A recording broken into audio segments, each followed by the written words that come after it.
Welcome to Two Pentecostals and a Microphone, the continuation of our interview with our good friend, Joe McKinney. I hope you enjoy today's episode as we dive into our friendship a little bit and share some stories with you all of us growing up. Hope you enjoy it.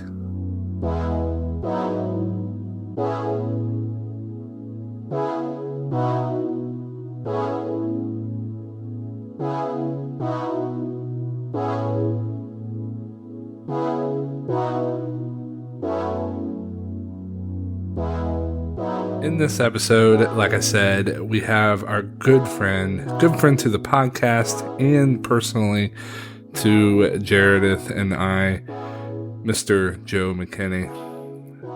In this episode, we talk about music and our various bands that we grew up playing together, and we just reminisce on the good old days. Gosh, just thinking about it. It makes me sad as I want to go back to my late teens and early 20s when I was playing music more often and just enjoying life. Now it seems like the struggle of life just kind of weighs me down a little bit. Not that that's bad. I enjoy being an adult. Don't get me wrong. There's a lot of perks that come with that. But just something about that carefree, not a worry in the world kind of attitude that I would like to get into that mindset again. Maybe one day, when I become a rich and famous podcaster or writer or rock star or I don't know. Anyway, I hope you enjoyed today's episode. It is a good one, and we get to know just our friend a little bit more, and hopefully you get to know us, as in Jaredith and I, of Two Pentecostals and a Microphone, a little bit more. So thanks for joining us today. So on a lighter note, why don't we have a lot in common, so why don't we just kind of dive in that a little bit. Well, musically, you guys played in bands together, right? Yes. We did, yes. And then there was a time when Joe filled in on drums. Did you ever actually join my band back in the day? I can't remember. I played drums for your drummer when he randomly didn't show up. Fell off the earth one day. Come on, Dave. And I played bass when you and Nate decided to both play guitar. Oh, that's right. And you asked me to step in on bass for a while. I forgot that. And so we did play bass. We did a couple shows, and I played an old Fender P bass for you for a while. That's right. I totally forgot about that. I remember the drum. Yeah, and I kind of floated around back and forth on both of those, and then Bryce, you and I played a couple very interesting musical events. I know. That I was on drums, and we played for a Methodist church, like a youth service or something of that nature. And well, it's interesting. Sunday morning, it's one of those type of services where the youth take over everything. So they do like the preaching and all the music and the elder people were all bitter about it. Well, that was sitting in the back. That was interesting. And I woke up for this, that kind of thing, and not to make fun of old people, but I believe that our music, our form of music, was a little too raucous for 9 a.m. on a Sunday morning. Methodist church. But our claim to fame on that one is it was broadcast live on television. So. Yeah, that's how we knew we made it big. Yeah. When we were asked to play, we were asked to play a Methodist church service on television. My band never was on local access TV. Man, you've never made it big. Wayne's World there for a little bit. And we had a tour bus, which was, I think, Pat's old van. and a pull behind trailer.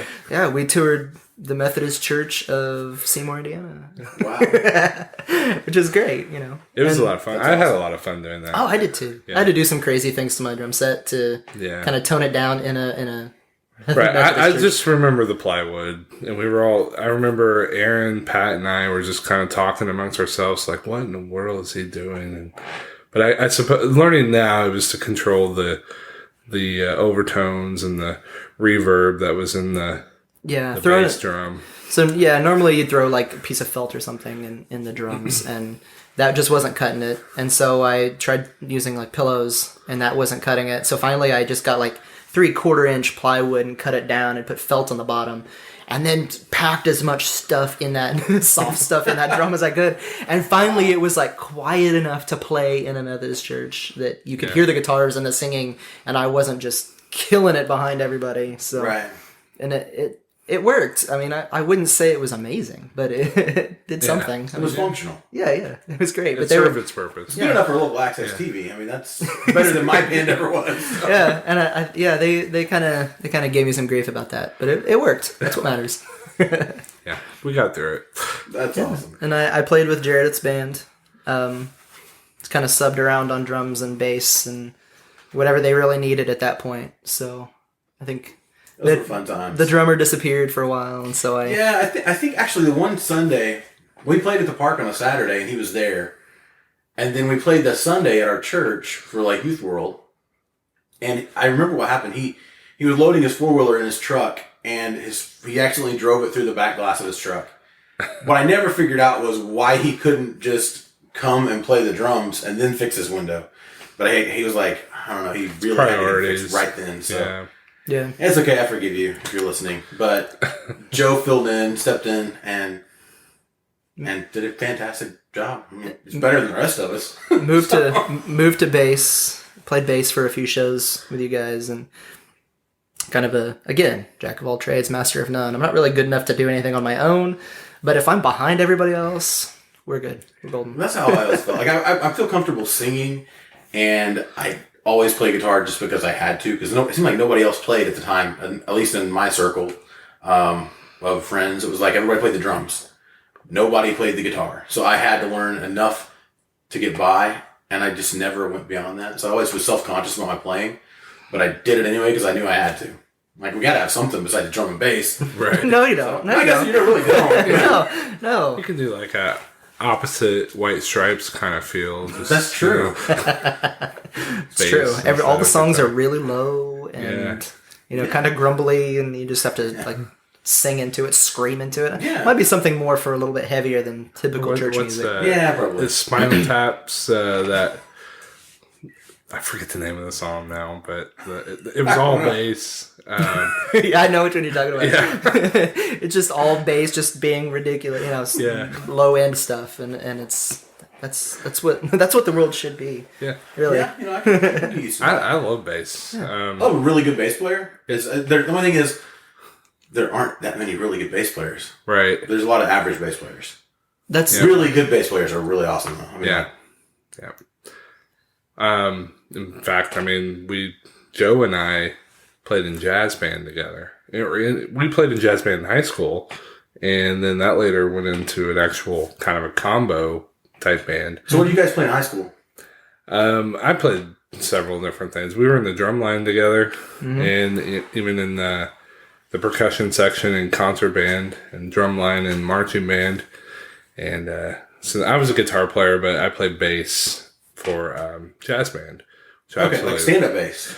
We did sometimes. The stand-up basses we had at the high school were terrible. Okay. They were like glued together. It was really messed up.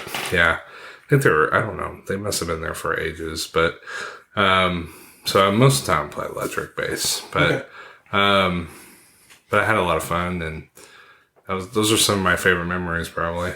Yeah, we had a jazz combo outside of school. Yeah. It was called Volkswagen Bus originally. Right.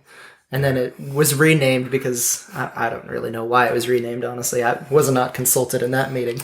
Nor was I. But it was renamed to Timeless. And so we would play, around town and formal dinners and church things. We would do some jazz for for church dinners and that kind of thing. And I actually remember that. You guys played something where I was. We played at Christmas Eve. Or was it Christmas Eve or New Year's? I think maybe it was New Year's. It was like a watch night service. Timeless. Yeah. And it was... Okay. Yeah, I think we were Volkswagen Bus still then. Oh, were you? Because Kevin Green, who played the drums, had like a drum head that he drew with the Volkswagen on it. Yeah. So I remember that. And my sister, Brian Hardy, and and I was on guitar and you were on bass, Yeah. and we had a small horn section. And Your sister plays trumpet, right? Or played trumpet. Yeah, she hasn't played in several years, I'm sure. So. Okay. And then Brian Hardy played saxophone? Yeah. Okay. And so I thought he did. we'd hold a few jazz tunes together, and long enough to I make only people. played Blue Train. That's the one I remember from Coltrane. Oh, yeah. And that was fun. Yeah, we'd jam out for a little while. That was actually one of my first experiences at APT, was doing that concert. Really? Yeah. And he'd never Playing been. Coltrane. He'd Yeah. never been That's to the. amazing. He'd never been to the church I love that before, story. and his first experience in an apostolic church, he was playing it in a jazz combo. Yeah. There you go. That's amazing. Right. And John Coltrane, nonetheless. Yeah, exactly. So Yeah. Wow. That's interesting. I do remember that now that we were talking about it. I remember you guys playing somewhere, and I'm sure that was the time. on the Facebook, there are pictures floating around. I'm sure of us jamming out. That was probably, 18 years ago or something, but it's been a long time ago. Yeah. It's been a long time. Yeah. So yeah, we all. I've been in everybody's band here, so I'm kind of the roadie almost that can happen to hold a tune. You're like the session common player that Yeah. everyone just uses. And, Exactly. Well, that's true. yeah. Yeah. So You should be proud of that fact. That you're needed, wanted, and I'm slightly above average enough that bands want me to sit in. yeah. I didn't have that much usefulness. Not really good. Yeah, not really good enough to like hold a permanent spot in the band. But hey, our drummer drove his 4-wheeler through the back of his truck. Can you sit in? Yeah, I can do that. You know. Fantastic job. yeah. Do it. I'll do the best I can. Yeah. We went through a plethora of drummers throughout my... we did too. What is it with drummers? We had a ton of drummers. I don't know. They're all a bunch of crazy people anyway. I think it's the same crazy. Yeah, I mean, no, really, you joke about it, but I think it's the same genetics that make a unique drummer that you're like, wow, he sounds really good, are the same genetics that make them not want to do, to call off on a concert 5 minutes before you're supposed to be playing. Right, yeah. It's the same genetics. It's like, we're not doing that today.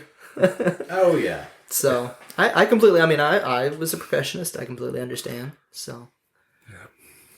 Yeah, there's a lot of jokes about drummers. I try not to do drummer jokes, anymore because I felt bad because I have so many friends who are drummers. But maybe that was our problem. We did too many drummer jokes, and they just never wanted to hang out I know. with us anymore. I would always tell Dave. I would say, you know how to tell if this when the stage is level, when the drummer is drooling out both sides of his mouth.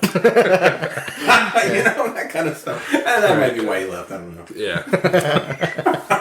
That's horrible. Yeah. It's fun. Good times. Yeah. Somebody has to be running the jokes. Right. Right. So, what else do we have in common? Nothing. Nothing. No. Nothing. Music is what Not a thing. Music. solidifies this a- relationship. I mean, there's a love for reading. There's a love for study. Just Yeah. knowing useless and useful. I mean, but a lot of it's useless facts. Well, in the right situation, anything can be useful. Exactly. I mean, I have a joke that when I win $1 million on Jeopardy, I'll thank all of the people who've helped me along the way, who've taught me useless knowledge. That's right. But yeah, I mean, and all of us, we like to read, we like to study. We're all, I wouldn't say experts, but we all have something that we are incredibly proficient in that almost, I wouldn't say maybe defines us. I mean, we're all Renaissance men. I think we established that earlier, but right. yeah, we enjoy learning as much as we can. Going in depth on this topic, and next week it could be something completely different. And I'm sure, knowing all of our significant others, that it drives them absolutely crazy. Oh, I know it does. Absolutely. Yeah, Sandra is all the time telling me that I'm just, wishy-washy and I'm just, but it's like if something piques my interest today, it may not pique it tomorrow. I feel like this is a support group. Like I've been this for a long time. It is. It is. That is why we are all friends, because we bring these crazy ideas. Oh, did you guys read this? Well, no. Now I'm going to though. Yeah. Exactly. Yeah. I mean, we'll sit, like, we went to breakfast this morning, and the only reason we left the breakfast table was because they probably needed that table to generate more income. Well, they threatened to start charging us rent. Yeah. I mean, but like, we could have sat there and just set up a mic right in the middle of that table and recorded a podcast, live from the diner with Bryce and Jared. That would be that's an interesting episode right there. So we gotta see if we can pull that off sometime. Oh yeah. Just set up in like a set up in a random place, and we just talk to random people too. Yeah, set it up in Walmart. No one needs those people's opinions. Hey, you in the sweatpants, come over here and talk to us. Yeah, and I was working on something. I was working on podcast stuff the other day actually, and I was doing several things at once. But I was working on several things at once. I can't remember what all. And Ann commented that I had like 50 some tabs open on my browser. And wow. She's like, when I'm working, I have 2 tabs open. She's like, one for music and one for my email, and then maybe one for something else I have to work on at the moment. That's it. So you have 54 tabs open. I'm like, she's like, is that how your mind operates? I'm like, yeah, pretty much. I think, I don't know, 54 seems a bit excessive. That's what I was just saying. 54. I didn't count them, but it was a lot. Yeah. Well, I think...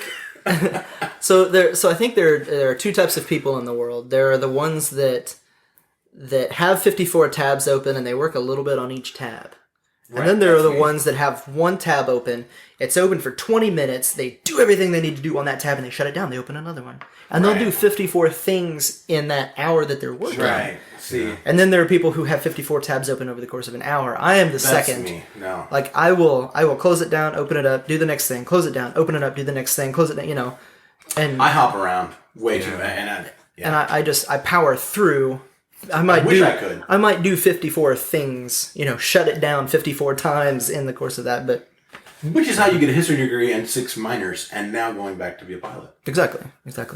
And starting a podcast, maybe. I'm about halfway through. My goal is in January to get it up and running. So, I'm kind of combining my new career path and my love of history into a history of aviation podcast. Oh, that'd be great. And do kind of like little segments about this day in aviation history, and just talk about what my goal is to have like a subject. So, the Montgolfier brothers invented the hot air balloon like we think of a hot air balloon. And just do a small segment, 15 minutes on their development of the hot air balloon, and do like a this day in history, Amelia Earhart was eaten by natives, or something like that, something fun. Yeah, fun enough.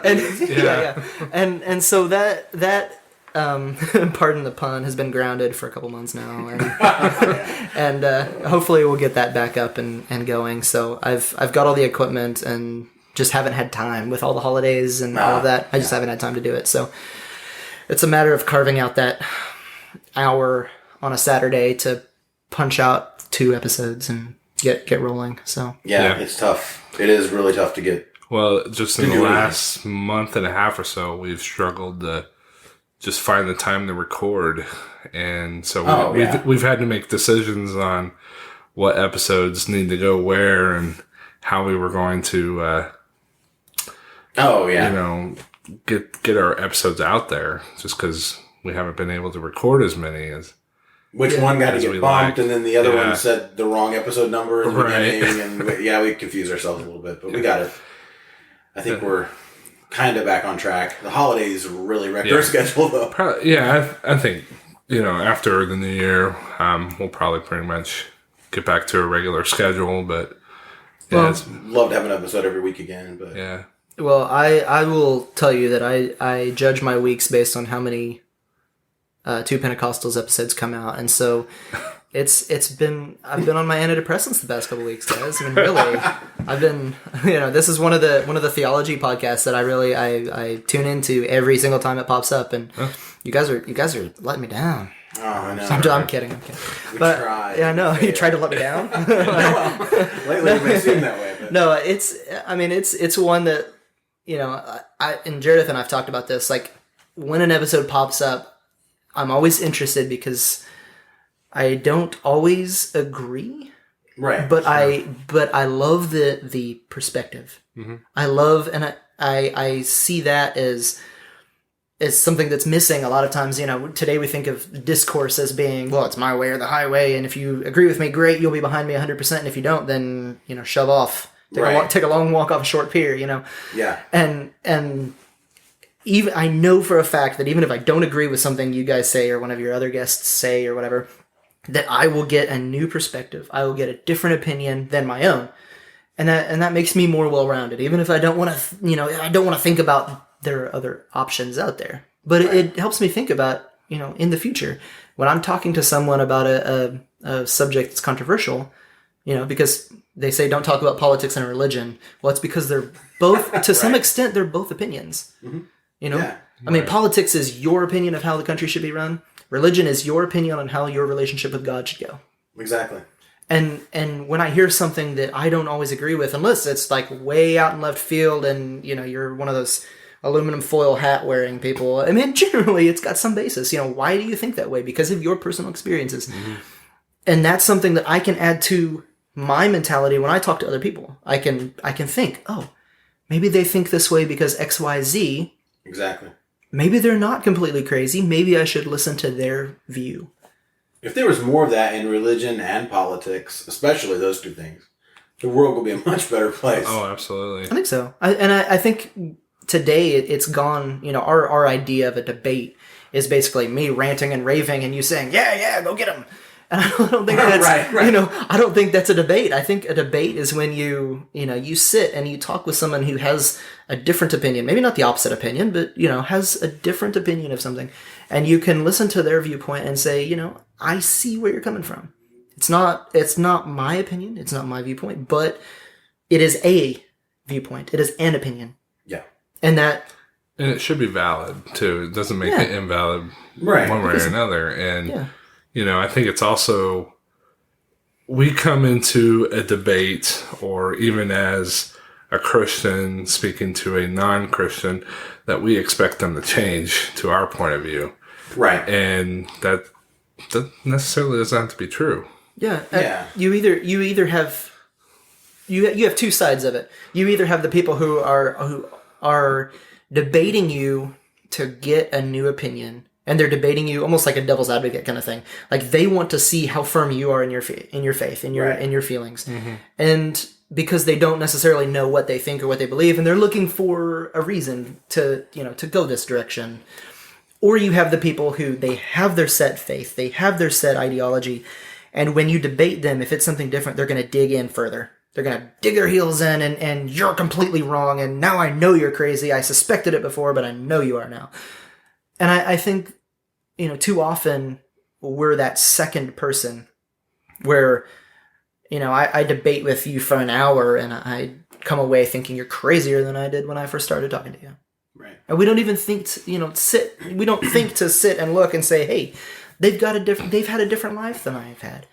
They came from a different source, a different background than I have. Right. So their faith or their political ideology is structured in a different way than mine. It comes about from a different set of circumstances and experiences. It's hard to argue with someone's experience. Yeah. You can't. And so, if you learn to empathize with people, life would be so much better. But it's so many people don't want to empathize with another person. I think some of the great orators in history, would come away from a debate saying, you know what? I don't agree with your decision. I don't agree with your opinion, but I see where you're coming from. Exactly. Right. And that makes the world a better place. Yeah. I mean, we want to talk about political discourse in this country just going to crap. Basically, I mean, I'm not going to give a political slant, but I think a lot of it has gone from civilized oration to, you're an idiot. No, you're an idiot. No, you're an idiot. And that's not a debate. That doesn't get a different viewpoint out there. And one of the things I appreciate about your guys' podcast is, I can listen to it and I can completely not agree with any of it, but now I understand where other people come from. And that makes me more able to relate to them as a person. Right. And I'm hoping that's what our listeners get from this episode. Yeah. It's like, I don't necessarily want them to agree with me or Bryce or you, but if they can get that perspective and they can better understand somebody else. Yeah. I mean, not like we talked about earlier, not everybody wants the 2 + 2 = 4 answer. Mm-hmm. And some people don't understand that mentality of, I have to search for myself. I have to find this for myself. Some people are great with, here's the basic math. This is how it works. And you and I have talked about this before. Some people, the thought of Pentecost is very simple and very straightforward and very one single path. And to some people, that is a cheese sandwich. And to a starving man, a cheese sandwich is great. But can you live on a cheese sandwich? I can't. No. I need something else. I need something that's more complex, something that can give me that searching that I need while also providing that spiritual backing that I need. And, to a dying man, a cheese sandwich is a wonderful thing, but to a guy who already has eaten a lot of cheese sandwiches, a buffet, a roast sandwich would be nice to have. And I respect the people who are fine with the 2 + 2 = 4 answer. And there are a lot of people that I love who are fine with that. Mm-hmm. And then I'm one of these people that I have to search, I have to look, I have to read, I have to study all of these different things in order to understand myself. So if the one single way, narrow-minded approach is the cheese sandwich, yours is like the mole sauce with like 20 or 30 ingredients, but it's rich, right? Yeah, I would say that. Like you're going to get a much better idea about your relationship with, whoever, God, your spouse, whatever, if you have other ideas of how it works. It's like the whole love languages thing that was 10 years ago was a big deal. Everybody has everybody has their own love language. Well, I think that that's true when you talk about theology too. Like everybody has their own way of approaching it. Your way might be to go to a church and every Sunday put in 2 or 3 hours and be fine with whatever, and you get your fulfillment from that which is handed to you from the pulpit. Right. It's the manna from heaven. Mm-hmm. That is what God gives you every day for 40 years kind of thing. Mm-hmm. Me, I am the guy who's out there hitting on a rock like Moses, He didn't go out and why don't you give me water? I need water, man. It's the same kind of thing. It's like, I'm out there and I don't disrespect the people that are fine with that. Many of my loved ones are fine with just reading and studying and focusing their faith on the Sunday service. Mm-hmm. And that's wonderful, and I love that about them. And then, I'm out here like in the desert wandering, looking for my manna and my water from a rock kind of thing. Right. So. Well, we talked about podcasts earlier, so I guess you're probably going to start a podcast. I think you should. I'm encouraging you officially to start a podcast. Yeah. We love it. It's really a lot of fun. What are some podcasts that you're listening to right now? I'll tell mine, Bryce. You can tell a couple of yours too, and we'll just kind of share. Sure. So I listen to. I probably have 30 podcasts. Honestly, I know. I hate to use the phrase addiction because I do make alcohol products, but I listen to a lot of aviation podcasts for obvious reasons. Some of them are very good as far as like taking aviation themes and making it into life lessons and that kind of thing, which is really nice. One that I'm really kind of hooked on is called Secular Buddhism. Okay. And so what it is it's like I said, it takes Buddhist, I don't want to use philosophy. I didn't want to use theology. It takes that philosophy and is like little sermonettes for your daily life. So it's not really, sometimes it'll be 10 minutes and sometimes it'll be a half hour. And the one I listened to today was an hour. But the guy's name's Noah Rasheta, and he takes these theories and these philosophies of Buddhism and puts them in a way that you can take and use in your everyday life. They talk about, and this might sound a little kooky to people, but he talks about like mindfulness meditation. When you're stressed, sit for 5 minutes and ignore everything and just focus on the one thing that's stressing you out. Find it, focus on it, think about why it's actually stressing you out, and realize that 90% of the time it's a thing that's going to be, it's going to fade away, it's going to pass. It's the whole Buddhist idea of impermanence. Right. The podcast is kind of designed to break down these huge philosophical facets that make up what we think of as Buddhism into little nuggets that you can have, every day and just think about. And so I love that podcast. He does a really great job of kind of teaching the truths of Buddhism in a way that, you know, Westerners can understand, and that isn't so heavily religious on Buddhism itself. Right. I have one that I love. It's called The Minimalists. And it's two guys that, you know, were corporate guys and made 6 figures, bordering on 7 figures. And they were incredibly unhappy with that corporate life, and they decided to figure out what was wrong with them. And so they basically got rid of everything they owned and started fresh. So they packed up these 2 guys had been best friends for a long time, apparently. They packed up all their stuff and then kind of unpacked it as they needed it. And they found out that, you know, a normal household has like 500,000 items in them. That's crazy. Yeah. And we don't think about that in today's culture, but you know, a normal household has so much stuff in it that people don't actually need, that is just clutter, and that you don't realize it, but it actually stresses you out to be in this space with so much stuff. Right. And so they packed everything up, and what they didn't need after 90 days, they sold or donated. And so these 2 guys have kind of distilled down, you know, their existence to only the essentials. And in the meantime, like, what they realized was that, you know, they were working 60 and 70 and 80 and sometimes more hours every week to pay for all of that stuff that they didn't need. Yeah. When you get rid of most of your stuff, you can live in a smaller space. Yeah. So you don't need the huge mortgage anymore.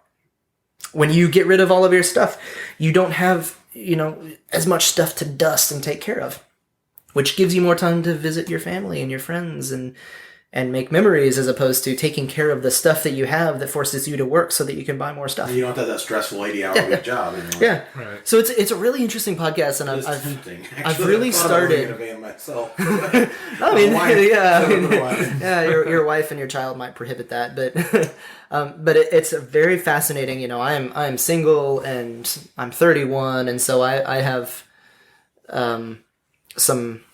a lot of stuff that I really don't need, that and they kind of teach you some really interesting lessons along the way. You know, our memories aren't really, you know, in the things that we have. Like, everybody says, oh, well, I need this china set because this was my grandma's china set, and she would be upset, you know, she's passed away, and if she knew that I got rid of it, she'd be upset. But if you think about it, you know, your memories of your grandmother aren't in that china set. Your memories are of your grandmother using that china set, but they're not in it. So if you have a china set sitting in your cabinet that you don't need, that's just taking up space that someone else could get use out of, why do you have it? Right. If you're not using it, why is it sitting there? I listened to an interesting episode of the Tim Ferriss show where he interviewed the lady, Japanese lady. Yeah. And she's like an expert on organization, and I can't remember her name. They've interviewed her on this podcast too. And she talked about thanking, like, whatever item it is, thanking it for what it did for you, or the usefulness you got out of it, and for the memories associated with it, and then letting it go. Yeah. And I thought it was an interesting concept. And so I've started implementing that into my life, and that it's really interesting when they talk about it, because they talk about, like, you know, this is kind of one of those universal truths, you know, and they'll have, like, after their shows, they'll have a Christian pastor come up to them and it's like, oh, it's nice to know that you're teaching that, you know, the teachings of Christ. And then they'll have a Buddhist come up to them and say, you know, the Buddha was the original minimalist. And then they'll have, like, like, you know, these people from all these different faiths can relate to this. And it's one of those things that really interests me, because if all of these different faith backgrounds think that is a truth of theirs, then it's one of those universal truths, like the absolute truths we were talking about. You know, if you have less stuff to take care of, you have more time for family and friends. So makes sense. Yeah, it's really kind of shaped, or it's shaping, I should say, how I perceive myself as a person, which goes against a lot of the Buddhism things that I listen to, which says, you know, there is no self and all of that. Right. All of that. So it's kind of, you can either shape yourself or you can realize that there is no self, and so. Those are kind of the big 3. The secular Buddhism, a lot of the aviation stuff, probably most of your listeners wouldn't really care about, but it's interesting to me. And then the minimalist podcast. It's pretty interesting stuff. Awesome. What do you, Bryce? We listen to a lot of the same. Usually you will bring something up and I find that interesting and I'll catch a few episodes of it. But probably my top 3 right now are lore. I've really been enjoying That's on my that. list. Yeah. Too. Definitely lore is incredible. Yeah. Just the production value. Have you listened to lore? I have not. Listen to lore. Do yourself a favor. It's a great story. It's a storytelling kind of format. Okay. But it's all these stories of folklore, basically. Yeah. All of which are grounded in some kind of truth. Right. But a lot of the elements are kind of fantastical as well. So it kind of leaves it to the audience to decide whether or not they believe it. But it's really interesting. Mm-hmm. From a music standpoint, and as a worship leader in church, I really enjoy this podcast called All About Worship, and it's very, very good. They interview a lot of quote unquote famous worship leaders, but so I enjoy that, and they have a lot of good insight on how a church should operate. And how the flow of worship should go and the service, and it's really good. I know a lot of times people watch a apostolic service and they just see chaos. But there is structure and on how things should go, and I think God honors that too. It doesn't just have to be on a whim of expecting the Holy Ghost to move and shake things up. There is some kind of structure. Yeah. And the writer in me really enjoys I Should Be Writing by Mur Lafferty. Yeah, I listen to that one sometimes. Yeah. Of course, I'm a big sci-fi nerd, and she's a sci-fi writer. And so I enjoy the one. And it encourages me too, because there's, countless others in the world that are just like me that aspire to be a writer, really aspire to be published and be known for that. That's probably my goal. I guess it's vain in a sense, but I would love to have a published work, a novel. I agree with that. I guess I've been published in a newspaper per se, or a newsletter or something. I was published in a newspaper. Yeah. Sometime. Yeah, but to have a novel, be a novelist. A little different level than the local newspaper. Yeah. I feel like the title of that podcast, I Should Be Writing, is sums up my life. Right. I had this big Christmas break where I was going to write. I'm working on a book. I haven't had a blog post up in a long time, and I didn't write a single word. Mm-hmm. It's almost over now. I'm pretty much giving up hope. But when I go back to work, I got a feeling when I get back to work, I'll actually write more. Yeah. Because I'll be up early and, productive. It'll be a break from work for you. No, that's true.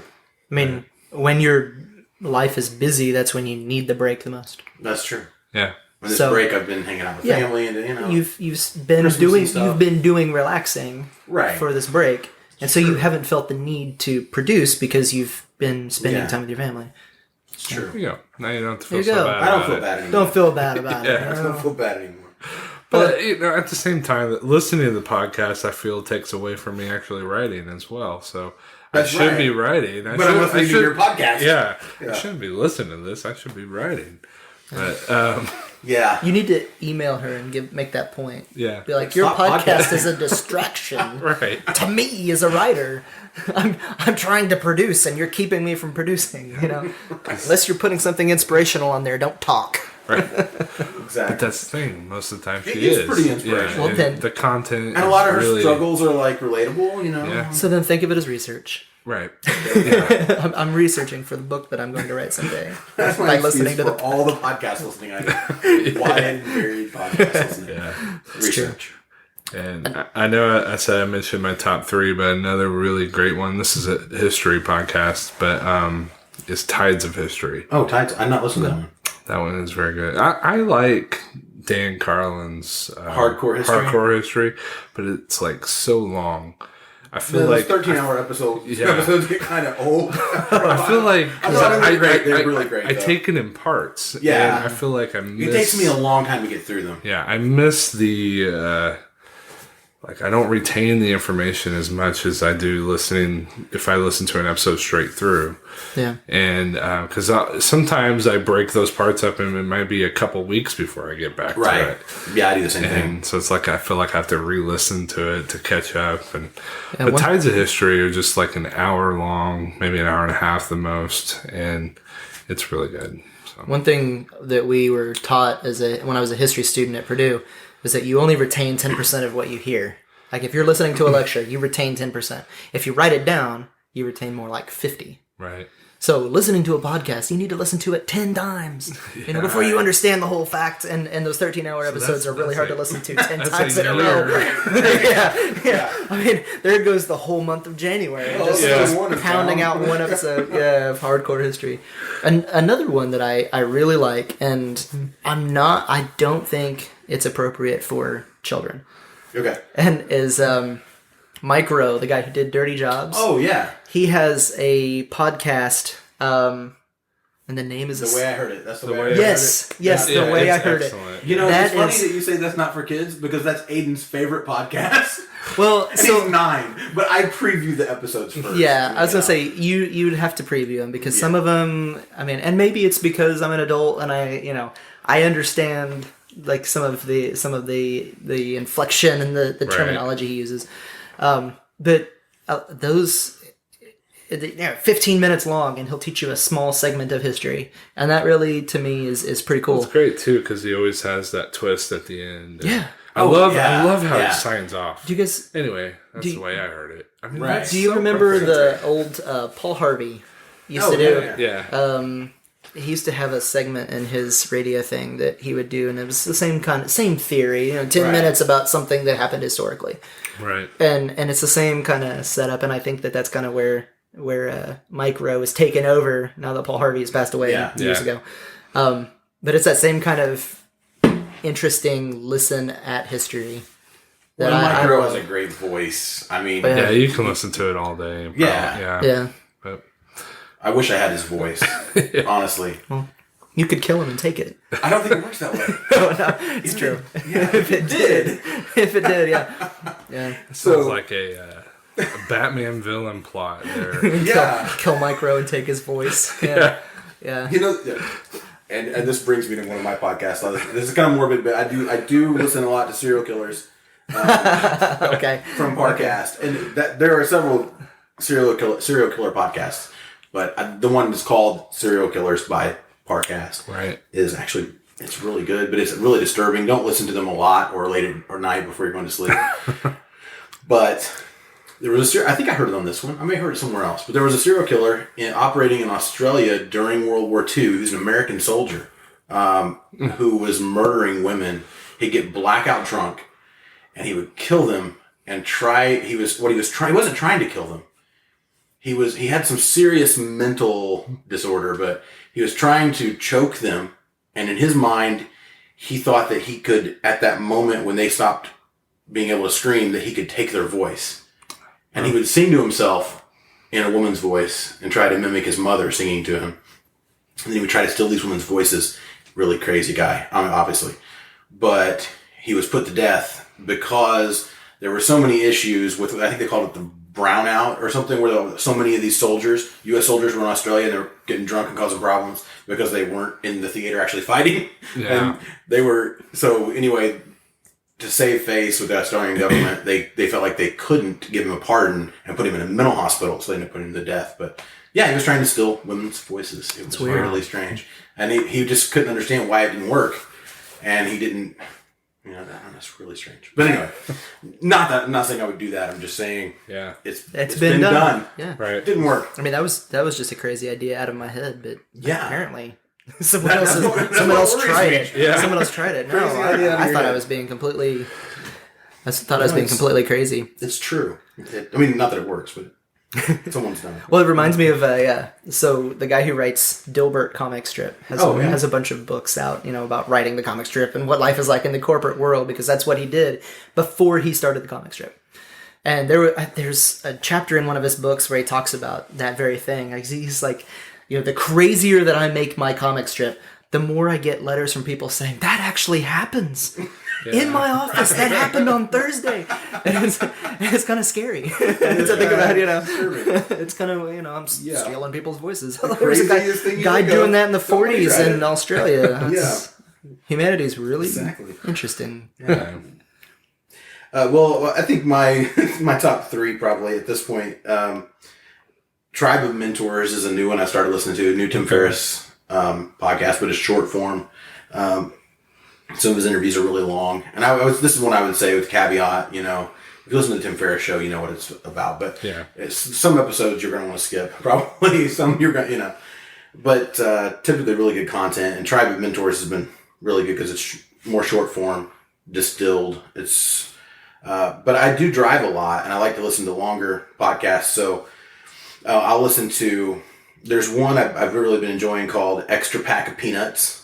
It's a travel podcast. Yeah, you mentioned that last night. And I'm really obsessed with this idea of traveling because you can do it on a budget. Yeah.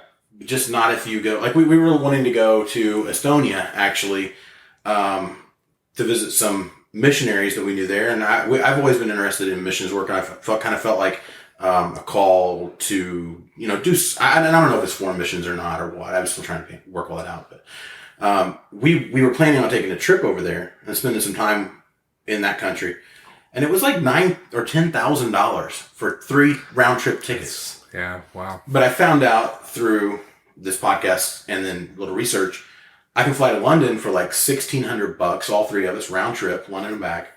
But while we're in London, we can all 3 fly to Estonia and back to London for like $200. Yeah, It's crazy. Of course, the airlines aren't going to tell you that when you try to book a flight. Yeah. Like, you can do this way cheaper if you just stop in London. But so anyway, I've been listening to the Extra Pack of Peanuts a lot, and it's really interesting. These guys it's a man and his wife, and they travel all the time, and they do it really cheap. Mm-hmm. And I guess I'm one of these people here again. We're interested. We talk about we're interested in everything. Everywhere they visit, I'm like, I really want to go there. So they went to Slovenia is the one. I'm like, really? I never thought I wanted to go there. Now I know that I really want to go there. Right. So anyway, that's a good one. Lore, of course, is great. Yeah. How I Built This with Guy Raz from NPR. Mm-hmm. That's a really good one. That's a good one. A good business podcast. And there's some really interesting episodes. Instagram, the founders of Instagram, that was a really interesting one. And then, there's a new podcast. Actually, it's not new, I guess. There's a newer podcast from Parcast. And their production value, they're the ones who do serial killers. And their production value is crazy high. It's really good. Good content and good production, but they have a newer one called Cults, and I think there's we're like 16 episodes now.